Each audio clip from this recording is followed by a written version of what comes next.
बौद्धिक अस्थिरता का ऐसा युग चल रहा है कि अगर आप मुझसे एक भली और फायदेमंद बात भी करेंगे तो उसका काट मैं किसी शानदार कुतर्क से कर दूंगा। मैं जानता हूं कि मैं गलत बात कर रहा हूं, पर उससे भी गलत बात ढूंढकर मैं अपनी बात का बचाव कर लूंगा। अब जैसे आप मुझसे कहें कि पटाखे कम चलाओ, इससे पर्यावरण प्रदूषण होता है, तो मैं आपसे कहूंगा कि दुनिया में इतने युद्ध हो रहे हैं, उन युद्धों में बम, तोपें, बंदूकें और मिसाइलें चल रही हैं, उनसे फैलने वाले प्रदूषण पर तो आप कुछ नहीं कह रहे और त्योहार पर ज्ञान दे रहे हैं, जबकि दिल की गहराइयों के भीतर कहीं ना कहीं मैं ये बात अच्छी तरह से जानता हूँ कि पटाखे चलाने से प्रदूषण होता है। फिर भी इस बात का मैं बचाव करूंगा।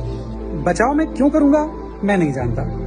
ये ठीक वैसे ही है जैसे आप मुझसे कहें कि गाड़ी धीरे चलाओ, दुर्घटनाओं में लोग मर रहे हैं, तो मैं आपसे कहूंगा कि लोग तो पैदल चलने पर भी मर रहे हैं, किसी ना किसी दिन तो मरना ही है, तो फिर क्या फर्क पड़ता है, जितना मर्जी आए उतना तेज गाड़ी चलाओ। या फिर आप मुझसे कहें कि शाकाहार अपनाओ, अपने भोजन के लिए किसी जीव की हत्या के भागी मत बनो, तो मैं आपसे कहूंगा कि जीवन तो पौधों में भी होता है। और फिर मैं अपनी बुद्धि का सर्वश्रेष्ठ प्रयोग करके आलू और पनीर खाने को मुर्गा और मछली खाने के बराबर हिंसक साबित कर दूंगा, जबकि दिल की गहराइयों के भीतर मुझे ये बात अच्छे से पता है कि इन दोनों बातों में 19-20 का नहीं, 19 और 69 का फर्क है। ऐसे कई पैराडॉक्स हमारे दिमाग में हैं जहां हम जानबूझकर गलत बात का समर्थन करते हैं और फिर उसके अतिरिक्त समर्थन में मन के अंदर स्पष्टीकरण भी करते हैं। क्या आप किसी ऐसे पैराडॉक्स को जानते हैं जिसने आपको परेशान कर रखा है? जरूर बताइए।